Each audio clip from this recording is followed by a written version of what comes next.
Hello friends, ACL revision surgery से जुड़े हुए इस अगले वीडियो में हम लोग बात करने जा रहे हैं कि यदि किसी कारणवश एसीएल सर्जरी होने के बाद में दोबारा उसमें किसी किस्म का चोट लगा है तो किस तरह से वो केसेस में प्रोसीड किया जा सकता है।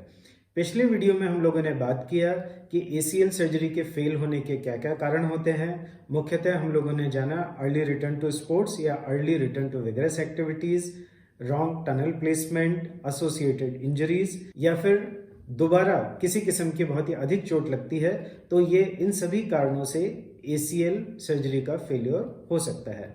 मतलब कि आपका एसीएल दोबारा टूट सकता है।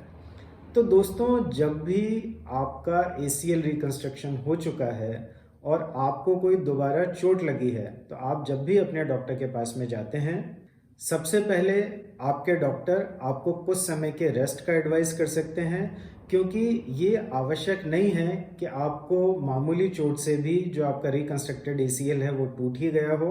तो आपके सर्जन कुछ इंस्पेक्शन के द्वारा वो ये देख सकते हैं कि बहुत ज़्यादा सूजन तो नहीं है, आपको बहुत ज़्यादा सिम्टम तो नहीं है, और इन्हीं सिम्टम के आधार पर वो आपको इनिशियली कुछ थोड़ा बहुत रेस्ट एडवाइस कर सकते हैं। 5 से 7 दिन के बाद में एक प्रॉपर क्लिनिकल एग्जामिनेशन किया जा सकता है। यदि क्लिनिकल एग्जामिनेशन में आपके डॉक्टर को ये लगता है कि आपके एसीएल में दोबारा किसी किस्म का चोट लगा है तो वो आपको एमआरआई के लिए एडवाइस कर सकते हैं। यदि आपके डॉक्टर को ऐसा लगता है कि आपके एसीएल में कोई बहुत गंभीर चोट नहीं है, उसमें किसी किस्म का कोई दोबारा टूट नहीं है, तो वो आपको एक सिंपल स्ट्रेंथनिंग रेजिम एडवाइस करके और रिटर्न टू नॉर्मल एक्टिविटीज़ के लिए आपको गाइड कर सकते हैं। परंतु अधिकतर केसेस में जब भी किसी किस्म का डाउट होता है तो आपके डॉक्टर हम लोग आपको एक एमआरआई के लिए एडवाइस करते हैं।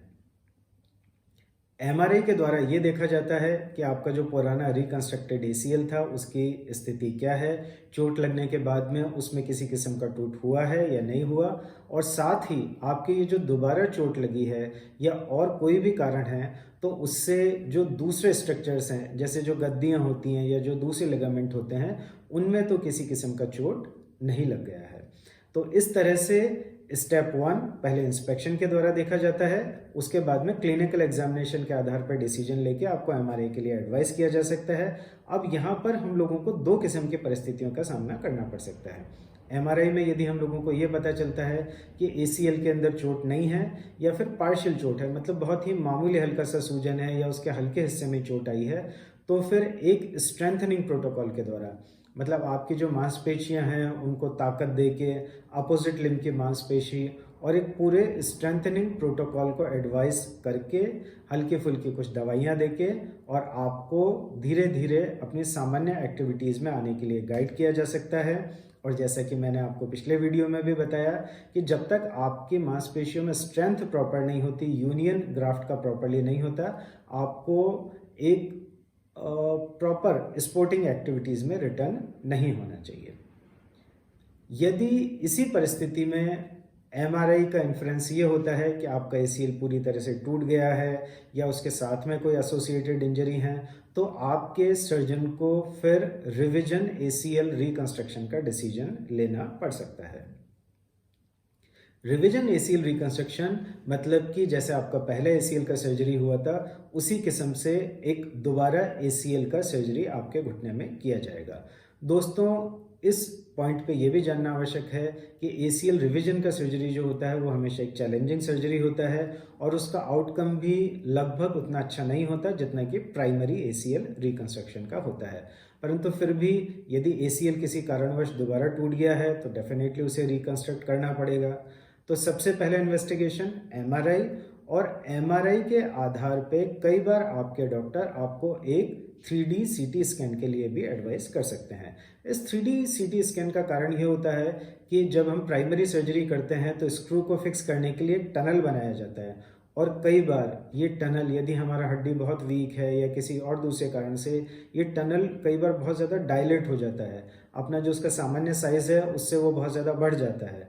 यदि सर्जन को कोई ऐसा डाउट है एमआरआई में तो डेफिनेटली उसको कंफर्म करने के लिए 3D सीटी स्कैन होना बहुत अधिक आवश्यक होता है, क्योंकि यदि टनल का डायलिटेशन बहुत अधिक हो चुका है तो आपका सर्जरी 2 स्टेप में किया जाएगा। मतलब पहले तो उस टनल को भरा जाएगा और जब वो टनल भर जाती है तो फिर सेकंड स्टेप पे ACL रिकंस्ट्रक्शन किया जाता है।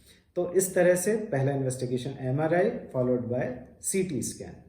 ये दोनों इन्वेस्टिगेशन होने के बाद में ये निर्णय लिया जाता है कि आपको रिवीजन ACL रिकंस्ट्रक्शन में सिंगल स्टेप में जाना है या फिर 2 स्टेप में जाना है। अब जो चैलेंज आपके डॉक्टर के सामने आता है वो सबसे बड़ा ये चैलेंज होता है कि आपके एक पैर का ग्राफ्ट ACL रिकंस्ट्रक्शन सर्जरी के लिए पहले ही उपयोग हो चुका है, तो जब ये रिवीजन करना है तो क्या क्या ग्राफ्ट ऑप्शन हमारे पास में होते हैं। यदि व्यक्तिगत राय आप मेरी जानना चाहें तो जनरली मैं इस केसेस में बोन पटला बोन ग्राफ्ट प्रेफर करता हूं।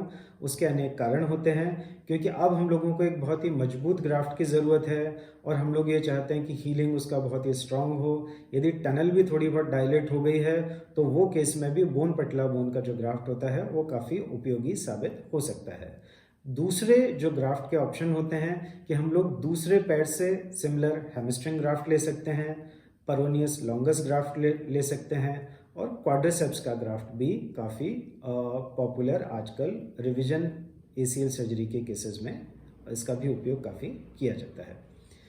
तो इस तरह से पहला चैलेंज कि हम लोगों को टनल का डायलिटेशन देखना होता है। दूसरा ग्राफ्ट का चैलेंज होता है। तो ग्राफ्ट जैसा कि मैंने आप लोगों को बताया कि इन सभी ग्राफ्ट में से कोई ऑप्शन लिया जा सकता है। कई बार यदि ग्राफ्ट पतला आता है तो उसको किसी किस्म के टेप से, फाइबर टेप या दूसरी किसी किस्म के टेप से उसे ऑगमेंट भी किया जा सकता है, मतलब उसको एक एसेसरी स्ट्रेंथ दी जा सकती है। एक जो बहुत ही इम्पॉर्टेंट चैलेंज हर सर्जन के सामने आता है वो ये होता है कि जब हम लोगों ने प्राइमरी सर्जरी किया तो जो टनल आपके घुटने में बनाई गई है जांघ की हड्डी में या पैर की हड्डी में, वो बिल्कुल हमारा कोशिश ये होता है कि एक आइडियल पोजीशन पे बने। अब दोबारा उसी आइडियल पोजीशन को आपको फॉलो करना होता है, तो उसके कुछ सर्जिकल तरीके होते हैं, उसके कुछ टेक्निक होते हैं, उसका हमेशा पालन किया जाना चाहिए। क्योंकि दोनों टनल यदि मिक्स हो गई तो फिर डेफिनेटली उस ग्राफ्ट को उस जगह पे फिक्स करने में काफ़ी समस्या का सामना करना पड़ेगा। तो इस तरह से जब भी ACL रिवीजन का सर्जरी होती है, एक सर्जन को इस तरह के काफ़ी चैलेंजेस का सामना करना पड़ता है। साथ ही रिवीजन सर्जरी में रिटर्न टू नॉर्मल एक्टिविटी या रिटर्न टू स्पोर्ट्स होता है, उसमें काफ़ी समय लगता है। क्योंकि जब आपके टनल का पोजीशन थोड़ा सा प्रॉपर नहीं है, ग्राफ्ट आपका थोड़ा सा कॉम्प्रोमाइज्ड हो सकता है, तो वो केस के अंदर आपको शुरुआती दिनों में हो सकता है ये एडवाइस किया जाए कि आपको वेट बेरिंग थोड़ा सा डिलेट करना है, नी बेंडिंग आपको थोड़ा सा डिलेट कोशिश करना है। तो ये केसेस में हमेशा आपको अपने सर्जन की राय को मानना चाहिए, क्योंकि ये रिवीजन सर्जरी डेफिनेटली एक चैलेंजिंग सर्जरी है और जब तक आपका और आपके सर्जन का, आपके फिजियोथेरेपिस्ट का एक कंबाइंड एफर्ट नहीं होगा तब तक आप इसमें रिकवरी के आपको पूरे चांसेस नहीं होते। अपने व्यक्तिगत एक्सपीरियंस में मैंने कई बार ACL रिवीजन का सर्जरी किया है और अधिकतर केसेस में मैंने बोन पटला बोन ग्राफ्ट का ही उपयोग किया है। और यदि आप इस चैनल पे पेशेंट फीडबैक में भी देखेंगे तो आपको इस तरह के कुछ पेशेंट फीडबैक भी मिलेंगे कि जिन्होंने रिवीजन सर्जरी के बाद इस तरह के ग्राफ्ट का उपयोग करके और लगभग एक कंप्लीट स्ट्रेंथ अपने घुटने की पाई और वो एक बहुत ही चैलेंजिंग स्पोर्ट्स को भी कवर कर पाए। तो दोस्तों, इस वीडियो को देखने का धन्यवाद। इस तरह से इस वीडियो में हम लोगों ने जाना कि जब भी ACL फेल हो जाता है तो रिवीजन सर्जरी में किस तरह से आगे बढ़ा जा सकता है, और यदि ये दोबारा इसमें इंजरी होती है तो बहुत ज़्यादा घबराने की आवश्यकता नहीं है। यदि सेंसिबल डिसीजन लिए जाएं तो इस कठिन परिस्थिति से भी रिकवरी कंप्लीटली संभव है। आपको इस विषय में कोई भी क्वेरी है तो आप नीचे कमेंट बॉक्स में डाल सकते हैं या आप हमारे व्हाट्सएप हेल्पलाइन 9587077444 पे संपर्क कर सकते हैं। तो इस वीडियो को देखने का दोबारा धन्यवाद। Thank you.